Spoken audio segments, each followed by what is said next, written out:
കുറ്റിപ്പുറത്തുണ്ടായ വാഹനാപകടത്തിന്റെ യഥാർത്ഥ കാരണം കണ്ടെത്താൻ പ്രത്യേക അന്വേഷണ സംഘത്തെ നിയോഗിച്ചു. DCRB DYSP സുനിൽ പുളിക്കലിനാണ് അന്വേഷണ ചുമതല.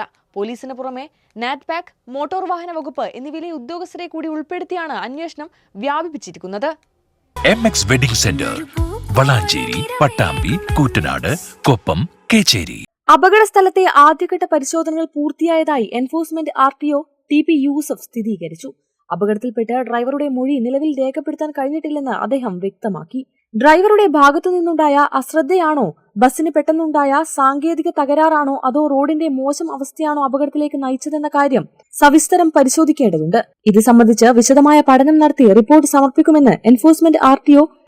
ഹ്യൂമൻ എറർ കൊണ്ടാണോ അതോ മെക്കാനിക്കൽ ഡിഫക്റ്റ് കൊണ്ടാണോ ഈ അപകടം സംഭവിച്ചത്, അതുകൂടാതെ പുറത്തുനിന്നുള്ള ഏതെങ്കിലും പ്രശ്നങ്ങൾ കൊണ്ടാണോ, റോഡിൻ്റെ ഡിഫക്റ്റ് ഉണ്ടോ എന്നുള്ള കാര്യങ്ങളൊക്കെയാണ് നമ്മൾ പരിശോധിക്കുന്നത്. പരിശോധന നടത്തിയിട്ടുള്ളൂ, പല ഭാഗങ്ങളായിട്ടാണ് നടത്തുന്നത്. അതിൻ്റെ റിപ്പോർട്ട് ക്രോഡീകരിച്ചതിന് ശേഷമേ കൃത്യമായിട്ടുള്ള ഒരു കൺക്ലൂഷനിലെത്താൻ പറ്റുള്ളൂ. അത് പോസ്റ്റ് ക്രാഷ് അനാലൈസിസ് നടക്കുന്നുണ്ട്. അത് കഴിഞ്ഞ ദിവസം മിനിസ്റ്റർ പറഞ്ഞ പോലെ അത് റിപ്പോർട്ടാകുന്ന മുറയ്ക്ക് അറിയിക്കാം. നിലവിൽ എല്ലാ ഡാറ്റകളും കളക്ട് ചെയ്യുകയാണ് ചെയ്യും. അപകടത്തെക്കുറിച്ചുള്ള അന്വേഷണ റിപ്പോർട്ട് ഉടൻ തന്നെ ബന്ധപ്പെട്ട അധികാരികൾക്ക് കൈമാറും. കേരള വിഷൻ, വളാഞ്ചേരി.